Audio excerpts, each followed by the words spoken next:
itinuturo na po si Pangulong Marcos mismo at si dating speaker. Mga ka-close niya. Hindi ba para ho talaga magkaalaman kung totoo pong independent itong ICI na ito? Ipatawag nila ang Pangulong Marcos. Kung totoo po na independent sila, Independent Commission for Infrastructure, kahit na ang Pangulo ang bumuo sa kanila sa pamamagitan ng executive order. Bakit? True. Una po, si Martin Romualdez, si pa humaharap ha. Opo, hindi pa ulit humaharap. Tama. Sa kanya pong pangalawang dapat na patawag. Oo. Tapos Opo. meron pa mga balita na meron daw statement na hindi daw inilabas. May mga ganun pa. Una sa lahat po, bulag tayo sa nangyayari. Bottom line dito, Nobyembre pa lang pinag-uusapan na itong budget na ito. Nobyembre pa lang, galit na galit ka na kay Martin Romualdez. Kung totoo yun, na nanggagalaiti ka at siner mo na muna isa't kalahating oras yung pinsan mo at ikaw talaga namang bisit na dito Oo. kay Saldico Oo. at dito kay Martin Romualdez, Ano datang ginawa? bakit ka naghayag ng iyong damdamin July 28 pa? Ang tagal. Hindi ba? Oo. I mean, sorry po. Mahiya naman kayo. It's a Kasi kayo valid, naman. it's a valid observation. Kung bakit na-late ang galit. So ang tanong Na-late yung galit, November pa to Tapos so, July so ang tanong Oo. nga dito, opo, dapat ipatawag ng ICI si Pangulong Marcos. I agree. And live na mapanood natin kung ano ang kanyang itsura at pananalita sa katanungan. So ano ba naging deliberasyon? Ano ba pinag-usapan nyo ni Martin Romualdez? Oh. Ano ba pinag-usapan nyo ni Saldico? Oh. Ano ba pinag-usapan nyo at nandun nagmamas si Tito Bichanco? Ano ba pinag-usapan ninyo ni Pangandaman? Oh. Nung kayo nag-meeting sa Malacanang, may picture kayo, di ba? Si Bonoan, si Pangandaman, si Ralph Recto. Tama? Meron silang picture. Kung hindi nyo po sasabihin kung ano ang inyong napag-usapan, total may picture kayo, baka pwede na namin malaman kung ano ang inyong kinain. During the week. Sa totoo lang din, girl, no? Yes, boy. Ang laki ng problema ng DOJ at ng Ombudsman and the state, no? The present dispensation dito ho sa mga kasong ito Kasi nga nandito na si Saldico at iba na ang sinasabi, di ba? Ang itinuturo na po si Pangulong Marcos mismo at si dating speaker. Mga ka-close niya. Hindi ba? So lalong ang, di ba, ang gulo? Gumulo Kaya lalo. the more tayo na nakikinig po nanonood, maging mapanuri sa mga balita na atin napapakinggan. Okay? Dahil po sa ngayon, definitely po, magkakanya-kanya na rin po ito ng kanila pong narrative, ika nga. So, ano ang importante? Tama din po naman si Attorney Roy, no? Ang ombudsman, ay gagampanan ang kanyang tungkulin na dapat nga dito wala pong sisinuhin sa investigasyon. Tama naman si attorney na ang ombudsman kahit na anonymous letter, na wala pong hindi sworn statement ay iniimbestigahan kasama yun sa kanilang mandato. Tama naman yun Sumulat ka sa kanila, nakatanggap po ng sulat, iimbestigahan yun. Pero kapag na po nagsampahan na ng kaso, talagang kinakailangan sumpaan mo yung salaysay na iahayag nung tetestigo sa kaso. It's a different story. Pero yung sinasabi nila na imbestigahan mo ito, sa paunang kwento pa lang, pwede po naman pong gawin yon ng ombudsman. With all due respect to everyone, factual po lamang yan, na usapin. Yeah. Okay? Pero ito po, tama din po ito ng ating pong ngayon, ang mga nasa Luneta, ang grupo po ng INC na nanawagan po ng transparency, dito po sa issue po ng investigasyon sa korupsyon na ito. Kaya nga, noong paman po, nung wala ka dito, di kayo naandoon, nagtatampisaw sa batis ng Napasiyahan. okay. Bumibili kasi akong luggage. Basura. Alam nyo, nabanggit ko na para ho talaga, mga kapatid, magkaalaman kung totoo pong independent itong ICI na ito. Ipatawag nila ang Pangulong Marcos. Kung totoo po na independent sila, Independent Commission for Infrastructure, kahit na ang Pangulo ang bumuo sa kanila sa pamamagitan ng executive order. Bakit? True. Una po, si Martin Romualdez, si pa humaharap Opo, hindi pa ulit humaharap Tama. sa kanya pong pangalawang dapat na patawag. Oo. Tapos Opo. meron pa mga balita na meron daw statement na hindi daw inilabas. May mga ganun pa. Una sa lahat po, bulag tayo sa nangyayari. Doon pa lang po number one, dapat po live stream yan. Para malaman natin, ano ba ang tanong ninyo? Ano ba ang statement ang inyong pinapatawag? Si Grace po humarap doon. Ano ba sinabi ni Grace po? Hindi po ba? Ano ba ang tanungan ninyo? Kasi ang pinagmumulan po ng lahat ng ito ay yung 2025 budget. Ha? Kasi nga, ang sinasabi mga kapatid,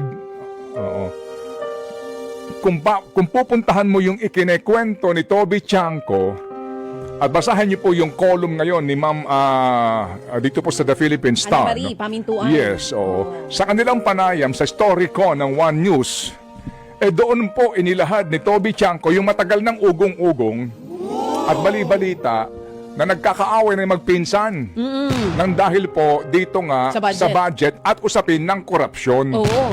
Alright, so dito ho mga kapatid, meron pong ikinekwento si Ma'am sa kanyang column kung ano po ang naging pahayag ni Toby Chanko. Oh. At sinasabi po, November pa lamang nung nagdaang taon, galit na si Pangulong Marcos kay Martin dahil nga dito po sa sinasabi na massive corruption na nangyayari sa Kamara sa pamamagitan po nito pong pangungumisyon sa mga proyekto ng DPWH. And specifically po, dito nga daw sa budget. Ang sinasabi po ni Zaldico, hindi. Okay, may insertion, etc. Okay, sarhan na po natin yan. Kasi nga, kung gusto ng presidente ng gantong proyekto, sa NEP pa lang, maaari niyang i-push yan. Pero ang sabi po naman ng kabilang banda, sandali lang.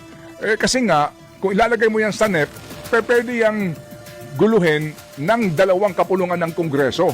So maaari ka ding maghintay lang sa dulo at doon mo na siguraduhin ito. Pwede din pong ganon. Depende po yan kung nasaan kang bakod. Pero bottom line dito, Nobyembre pa lang pinag-uusapan na itong budget na ito. Nobyembre pa lang, galit ka na kay Martin Romualdez. Kung totoo yun, na nanggagalaiti ka at sinermonan mo na 1.5 oras yung pinsan mo, at ikaw talaga namang bisit na dito kay Zaldico at dito kay Martin Romualdez, Ano tatang ginawa? bakit ka naghayag ng iyong damdamin July 28 pa? Ang tagal. Hindi ba? Oo. I mean, sorry po. Mahiya naman kayo. It's a Kasi kayo valid, naman. it's a valid observation. Kung bakit na-late ang galit. So ang tanong, Na-late yung galit, November pa to eh. Tapos July so ang tanong na dito, dapat ipatawag ng ICI si Pangulong Marcos. I agree. And live na mapanood natin kung ano ang kanyang itsura at pananalita sa katanungan, okay, kung ang sinasabi mo, kasi nung unang kanyang press release, di ba binasa niya ang buong budget? Sabi ko nga, paano mo babasa? Ilang libong pahina yan. Oo, yun ang sabi niya. Over the Sabi niya, di ba? weekend, binasa niya. May Page by ganun siya eh. page. Binasa niya at hindi nga daw niya nakilala kasi nga mangled beyond recognition, etc. So at the end of the day po, meron kang vinito, meron kang inalis. Okay. Pero sabi mo, talaga namang itong budget, pa ba pinirmahan? Yun lang. Diba? So ano ba naging deliberasyon? Ano ba pinag-usapan nyo ni Martin Romualdez? Oh. Ano ba pinag-usapan nyo ni Zaldico? Oh. Ano ba pinag-usapan nyo at nandun nagmamasid si Toby Chanko? Ano ba pinag-usapan ninyo ni Pangandaman? Oh. Nung kayo nag-meeting sa Malacanang, may picture kayo, di ba? Si Bonoan, si Pangandaman, si Ralph Recto. Tama? Meron silang picture. Yes, oo. Nung kayo nandoon, ano ba pinag-usapan nyo? Hindi ba? Maganda ho. Kung totoo na ang ICI ay independent commission, ipatawag niyo ang Pangulo with all due respect, di ba? Mr. President, di ba? With all due respect. You are cordially invited. Kasal. Kasal yan. Lakas ng tawa mo, girl. Pero alam mo, kung hindi man nila sabihin kung ano, You are cordially invited to the next- attend the Oo. ICI hearings. Opo. And RSVP. Forthwith. Forthwith. Kung hindi nyo po sasabihin kung ano ang inyong napag-usapan, total may picture kayo, baka pwede na namin malaman kung ano ang inyong kinain. During the meeting. Ang title po nung artikulo, nasa opinion section po ito ng The Philippine Star ni Miss Anna Marie Pamintuan. Ang ganda ng title, pwedeng title ng kanta. Ano? How high does it go? Yes. Okay. Ngayon, kasi nga, bumubuo kami sana po ng Think About It episode Buuin mo na dito. yan, pirahe! Sinisigawan mo na naman ako eh. Hindi, ang tawag doon yung minsan nangyayari din siya, Hindi nga. passion. Oo.